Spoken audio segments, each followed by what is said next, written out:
wisdom literature, and it opens with this line: "The words of Kohelet, the son of David, king in Jerusalem." Now, in Hebrew, the word Kohelet means someone who has gathered people together.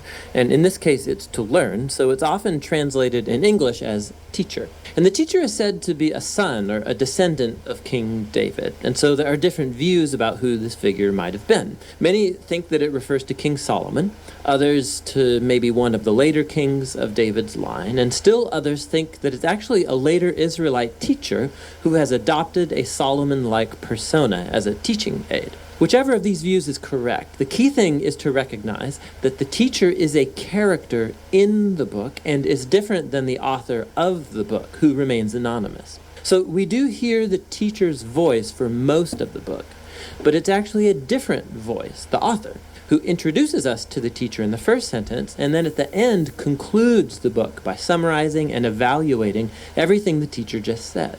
So the author is someone who wants us to hear all that the teacher has to say and then help us process it and form our own conclusion. So what does the teacher have to say? Well, the author summarizes the teacher's basic message at the beginning and right at the end. And it's Hevel, Hevel. Everything is utterly Hevel.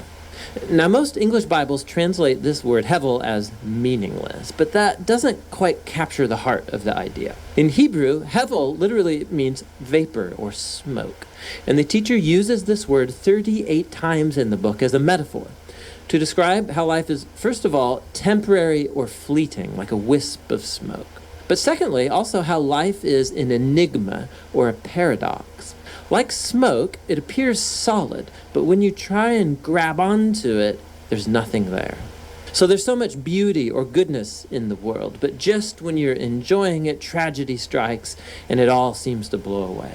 Or we all have a strong sense of justice, but all the time bad things happen to good people. So life is constantly, it's unpredictable, it's unstable, or in the teacher's words, like chasing after the wind. Hevel. Now that's kind of a downer. So why is he saying all of this?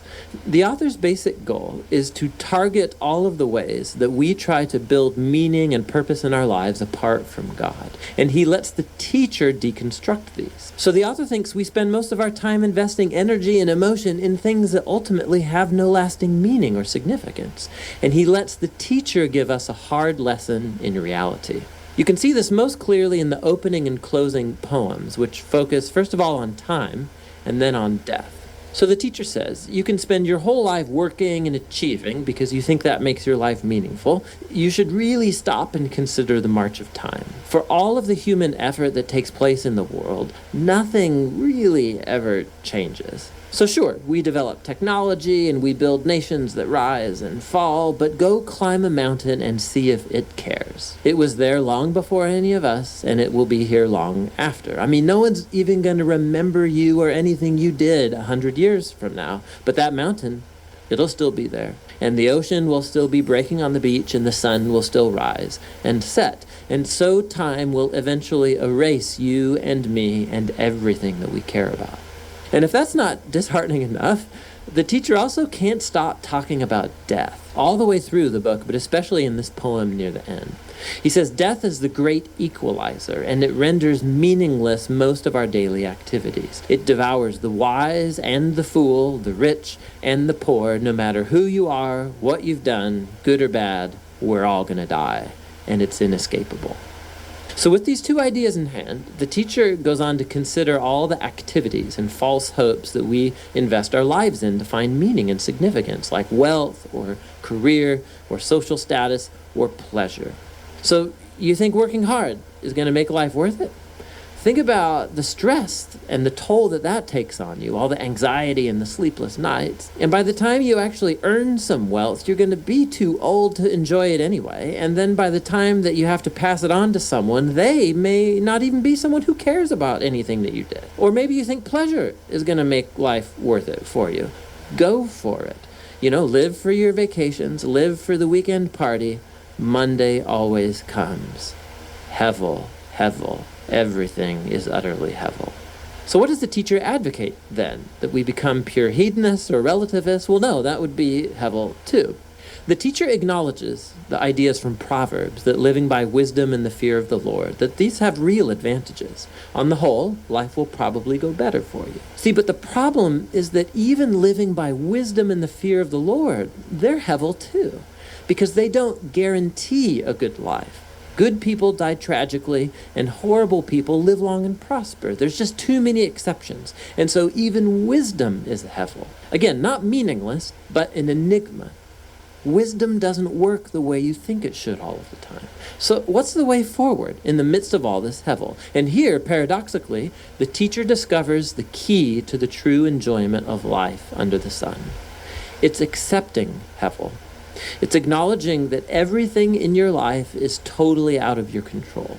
About 6 different times at some of the bleakest moments in his monologue, the teacher talks about the gift of God, which is the enjoyment of simple, good things in life, like friendship or family, a good meal, or a sunny day. You can't control these things. You're certainly not guaranteed them, but that's their beauty. When I come to adopt a posture of total trust in God, it frees me to simply enjoy my life as I actually experience it, not as I think it ought to be. Because even my expectations about what life ought to be are ultimately hevel.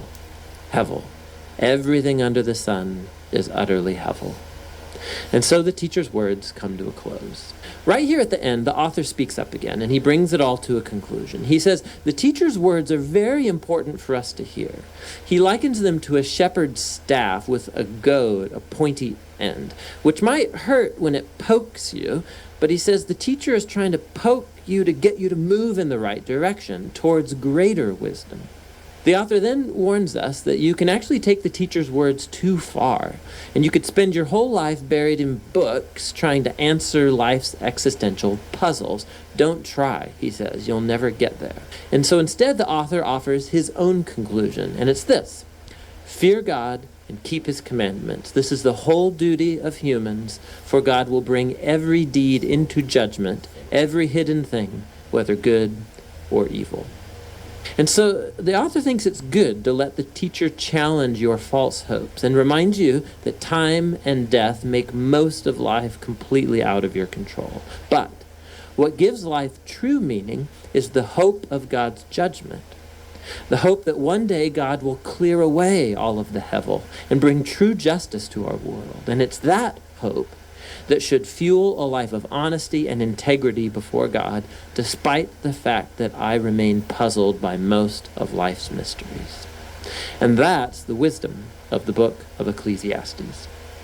And next, we will learn the book of Song of Solomon.